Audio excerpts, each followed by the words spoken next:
Je vous remercie, Monsieur le Président, honorables députés, mes chers collègues, Monsieur le ministre de l'Agriculture, Monsieur le ministre chargé des relations avec les institutions et chers collaborateurs. Monsieur le Président, il y a eu un fort plaidoyer des honorables députés pour une augmentation sensible, donc un budget à multiplier par 3 au profit du ministère de l'Agriculture. Oui, nous partageons la préoccupation, c'est vrai, c'est un ministère particulièrement important dans le développement de notre pays, mais je crois savoir que beaucoup d'efforts ont été faits et là, je peux confirmer que le budget a au moins été multiplié par 2 en 10 ans. Je dis bien par 2. En vérité, en 2012, le budget de l'agriculture était de 91 milliards 284 millions. Aujourd'hui, en chiffres, en crédit de paiement concernant ce ministère, on est à 183 milliards 135 millions. Donc, c'est le double de ce qui a été trouvé ici. Mais je dois rappeler un fait important, véritablement pour, disons, le rappeler, c'était important parce que je me rappelle que ça a été une de nos toutes premières surprises. À l'époque, en 2012, j'étais là comme ministre délégué chargé du budget et la toute première loi de finances rectificative qui a été faite n'avait de justification que par rapport à l'absence, je dis bien l'absence, d'un chapitre qui prévoyait la campagne agricole.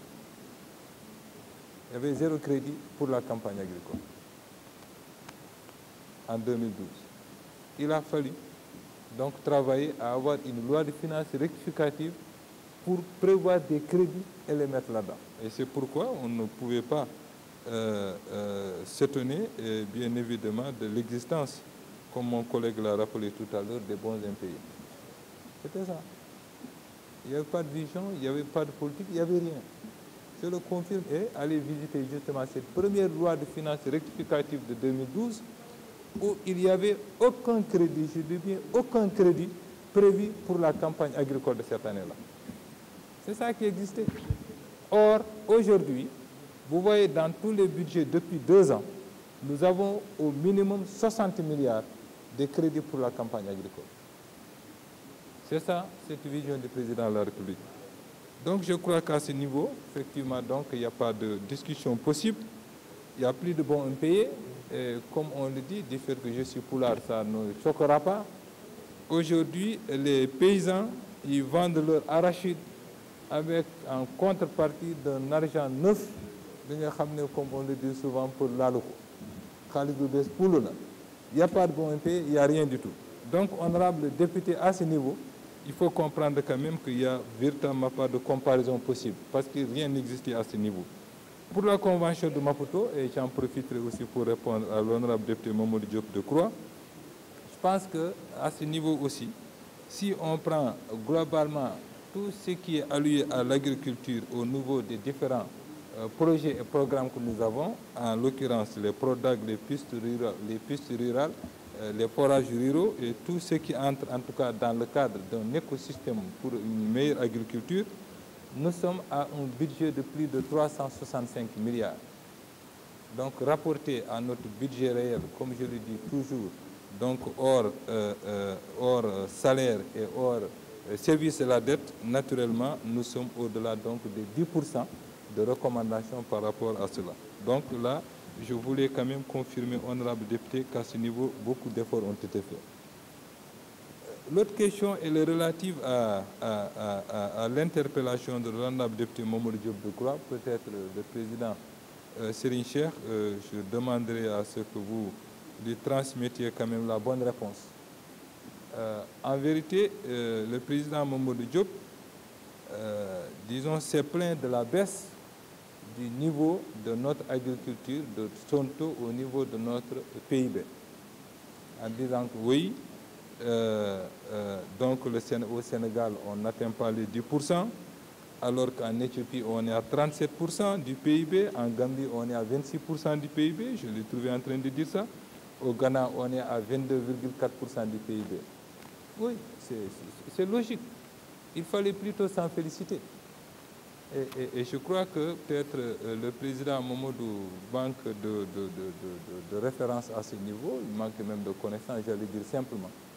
Parce qu'un pays qui se développe naturellement, le taux de l'agriculture sur le PIB doit baisser.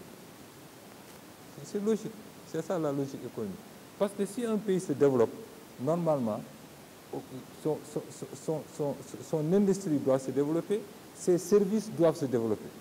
Et aujourd'hui, nous avons pris le pari justement donc de travailler à une industrialisation à outrance et à un développement particulièrement important de nos services. Donc naturellement, la part de l'agriculture dans le PIB baisse. C'est ça. Donc il devait plutôt s'en féliciter, plutôt véritablement quand même que de cette, disons, de cette situation. Et je donne un seul exemple, enfin deux j'allais dire. Le premier, si on prend le cas de la France, qui est quand même la référence en matière agricole, c'est le premier producteur aujourd'hui en agriculture, mais la part de l'agriculture dans le PIB français est de 3,4%. Et c'est le premier au monde.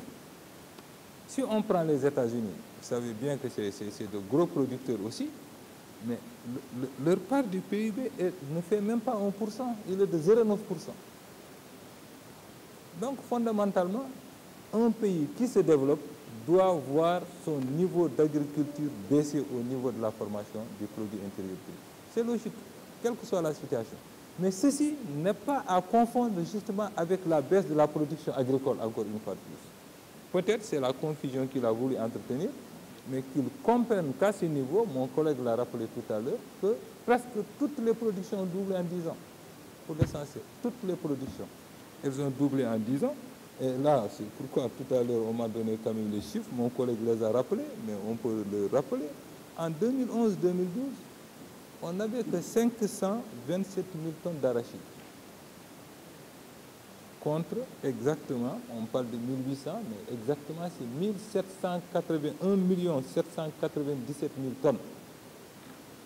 428. C'est ça. Donc, contre 527, c'est 3 fois plus. La production a augmenté, mais le pourcentage de l'agriculture sur les pays baisse parce qu'on se développe. C'est normal, c'est logique.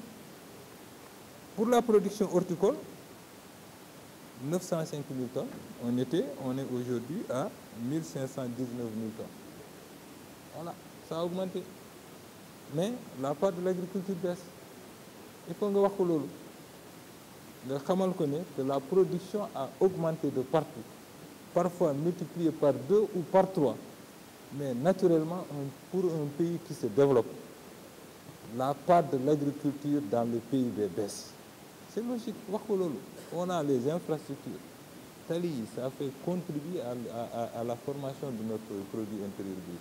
Les industries contribuent à la formation de notre produit intérieur brut. Les services contribuent à la formation de notre produit intérieur brut. Et si le PIB augmente à ce niveau, naturellement, si nous continuons à nous développer, la part de l'agriculture baissera. Et notre ambition, c'est d'aller aux alentours de 5% très rapidement.